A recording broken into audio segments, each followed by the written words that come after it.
Having just shifted into Dakshinayana, or the southern run of the sun,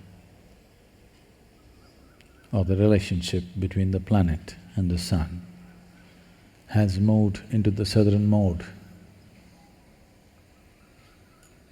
In the yogic culture, this is held as the sadhana pada. That means this is the best time to work upon yourself.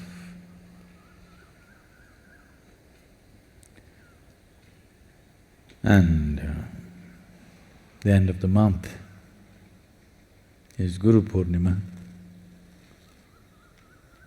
Today, just about everybody has a day for themselves.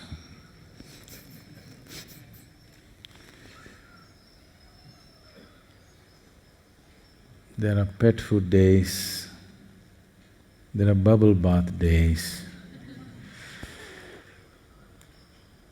there is a diabetes day. Of course, many other days of some significance. Of course, now there's a yoga day. But before all this happened, there was a day for the Guru, which is the Guru Purnima. So that's at the end of this month. It's a very powerful Purnimi or the full moon night, because the shifting of Dakshinayana and the first three Purnimis till the equinox are of certain significance for those who are doing internal things within themselves.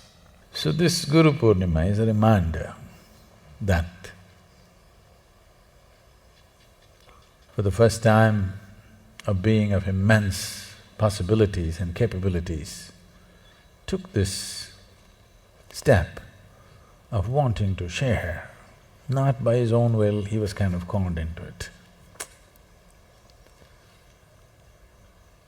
I don't want to go into the entire story now, but he was kind of done. That's why I said it's very courageous, but a little.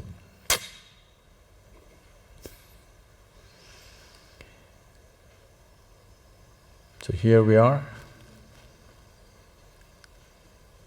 This part of the world has always been referred to as karma bhumi. That means a place to do things for yourself,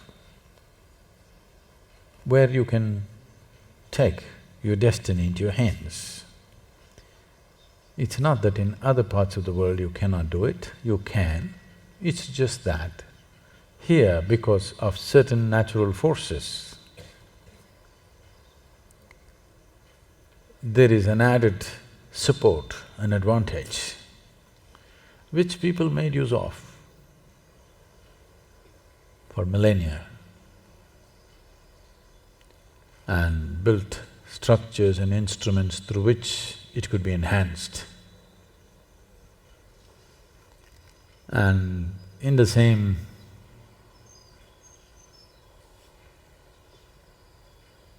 aspiration to create a fantastic tool for people's evolution or hastening one's evolutionary process. Someone dreamt of the Analinga, but he was very smart. He didn't attempt doing it. I think he must have been looking for a fool who's willing to attempt such a thing. And he found one. Things happened. Liberation is scary because you're trying to remove the walls of prison that you've been so used to. When I say so used to, it is not a question of one lifetime. There's a memory of entire evolutionary process in this. Within your brain, there is something called as a reptilian brain. It is that dimension of your brain which is always thinking how to fix a boundary. What about my security? The other part of the brain which makes you human being, which is known as cerebral cortex, is always looking how to expand, how to enhance, how to empower myself. But the reptilian brain is always thinking of how to build a wall around myself for my own safety and security. So in search of security, you're downgrading the evolutionary process for yourself. You need to understand that the walls of self-preservation are also the walls of self-imprisonment. The coming of the Guru Purnima means for the first time, someone brought this dimension into human life that if you're willing, you can break all the boundaries that even nature has fixed, not just your psychological boundaries, not your emotional boundaries, even existential boundaries that nature has fixed, you can transcend all that.